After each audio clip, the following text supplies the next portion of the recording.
আপনি যদি সত্যি এমন কোনো মানুষকে আপনার সঙ্গে পান যে আপনাকে সত্যি সত্যিই ভালোবাসে, এর থেকে ভালো বোধহয় আর কিছু হতে পারে না।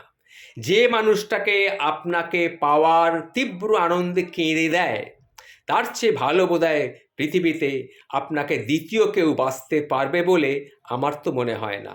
যার চোখের জল পড়েছে আপনার জন্যে, সে আর যাই হোক, সে কিন্তু কখনো প্রতারক হতে পারে না।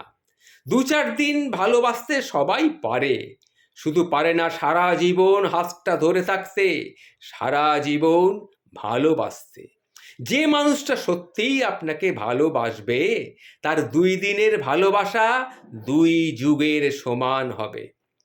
ভালোবাসলে এমন মানুষকেই ভালোবাসুন, যার পৃথিবীটা আপনাকে ঘিরে, যার চোখের জলের বন্যা বয়ে যায় শুধু আপনার জন্যে, যে মানুষটার কল্পনায় আপনি ছাড়া আর দ্বিতীয় কোনো ব্যক্তির অস্তিত্বই নেই। সেই রকম মানুষ যদি আপনি আপনার কাছে পান, তাহলে বুঝবেন আপনি সত্যিই একজন ভাগ্যবান। যে মানুষটাকে আপনার পাওয়ার জন্যে নিজেকে সমাজ, বাস্তবতা এবং পরিবারের বিরুদ্ধে যুদ্ধ করে, তার চেয়ে বেশি ভালোবাসতে কেউ আপনাকে পারবে না এই পৃথিবীতে। আপনি তার চেয়ে ভালোবাসা কোনো দিন কাউকে দিতেও পারবেন না, আর পাবেনও না।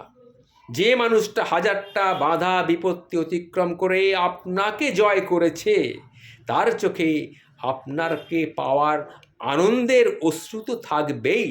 আপনি সারা জীবন তাকেই মন দিয়ে প্রাণ দিয়ে ভালোবেসে যান, আর যে ভালোবাসার শক্তি আপনাকে জয় করেছে।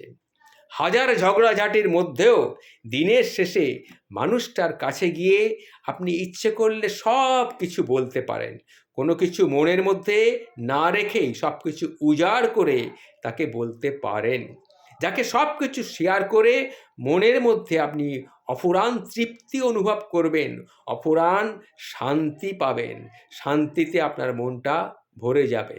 এমন মানুষকে ছেড়ে অন্য মানুষের কথা চিন্তা আপনাকে আর কোনো দিন করতে হবে না। যদি করেন, সেটা কিন্তু খুব অন্যায় হবে। পারলে তাকে সবটা শেয়ার করুন, দেখবেন সে তত আপনার কাছে প্রিয় বন্ধু, প্রিয় ভালোবাসার মানুষ হয়ে উঠবে। এই লেখাগুলি একটা সংগৃহীত লেখা আপনাদের কাছে আমি পাঠ করে শোনালাম। নমস্কার।